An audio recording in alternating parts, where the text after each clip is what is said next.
Bonjour, aujourd'hui je vais vous parler de cryptographie. Alors la cryptographie, c'est l'écriture secrète. Dans cette vidéo, on va revenir sur l'histoire de la cryptographie et puis ensuite, je vais vous expliquer les techniques de chiffrement modernes.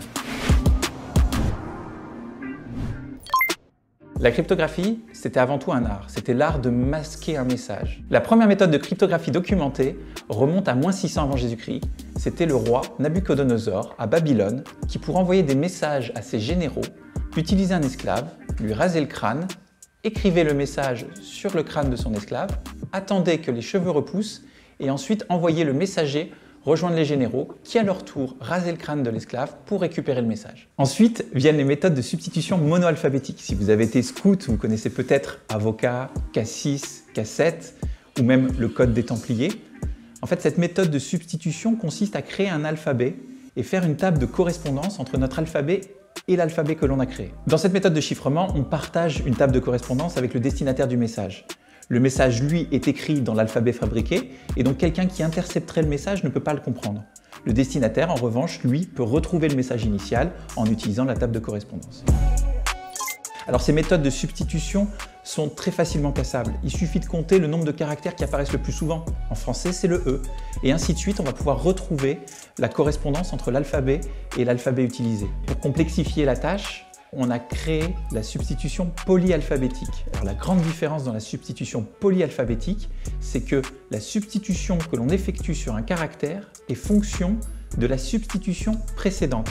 Pour ce faire, on utilise une clé de chiffrement qui nous permet, tout au long du processus de chiffrement, de savoir quelle substitution effectuer en fonction de la précédente. Ces algorithmes de chiffrement peuvent s'avérer très compliqués à casser. Je pense notamment à la machine Enigma qui a été inventée par les Allemands pendant la Seconde Guerre mondiale et qui a donné énormément de fil à retordre aux Alliés. Enigma, c'est un automate qui effectue du chiffrement polyalphabétique. Et pour arriver à décrypter ces messages, les Alliés ont dû inventer le premier ordinateur. Un petit clin d'œil au passage pour Alan Turing, qui est le père de l'informatique moderne et qui a créé le premier ordinateur pour casser Enigma. Aujourd'hui, la cryptographie, ce n'est plus un art, mais une nécessité. En effet, Internet est un média qui n'est pas sûr. On ne contrôle pas les ordinateurs par lesquels notre message passe.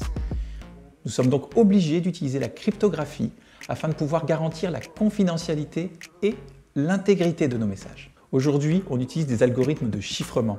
Ces algorithmes de chiffrement prennent en paramètre une clé de chiffrement et un message en clair et permettent d'obtenir un message chiffré. De la même manière, on a des algorithmes de déchiffrement qui prennent en paramètre un message chiffré et une clé de déchiffrement et permettent d'obtenir un message en clair. J'entends beaucoup parler de cryptage et de décryptage. Alors il faut faire très attention, ce sont des anglicismes qui n'ont pas vraiment de sens en français. Décrypter, ça existe. Ça consiste à déchiffrer sans avoir la clé de chiffrement. Mais crypter, ça n'existe pas.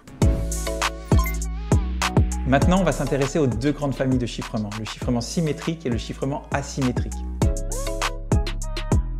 Le chiffrement symétrique, c'est celui qu'on connaît le mieux, c'est le chiffrement du Wi-Fi. Il consiste à chiffrer un message avec un mot de passe et à le déchiffrer avec le même mot de passe. L'avantage, c'est que c'est rapide et facile à mettre en œuvre. En revanche, ça nécessite de partager un mot de passe.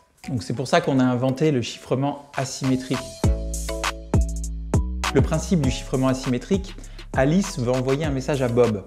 Alice crée deux clés de chiffrement, une clé publique et une clé privée. Elle conserve précieusement sa clé privée et distribue sa clé publique. Lorsqu'un message est chiffré par sa clé privée, seule sa clé publique permet de déchiffrer le message. De la même façon, lorsqu'un message est chiffré par sa clé publique, seule sa clé privée permet de déchiffrer le message. De la même façon, Bob va générer deux clés. Maintenant, Alice va envoyer un message que seul Bob pourra lire. Alors Alice chiffre son message avec la clé publique de Bob et à ce moment-là, seul Bob, possédant sa clé privée, pourra déchiffrer le message. On a confidentialité de l'échange. Si maintenant Bob veut s'assurer que seule Alice a pu écrire ce message, il va demander à Alice de chiffrer avec sa clé privée. Les méthodes de chiffrement asymétrique sont très robustes. Elles sont utilisées par les services de renseignement et par les militaires. Ces applications sont très robustes et très efficaces. On les rencontre aujourd'hui dans les applications WhatsApp, Signal, Messenger et Telegram. Le problème, c'est que dans ces applications, on ne génère pas nous-mêmes les clés. Il faut donc se poser la question qui génère ces clés, qui les stocke et donc par conséquent, qui peut lire nos messages. Si ce genre de vidéo vous plaît et que vous avez d'autres sujets que vous aimeriez que j'aborde, n'hésitez pas à m'envoyer un message ou à laisser un message en commentaire.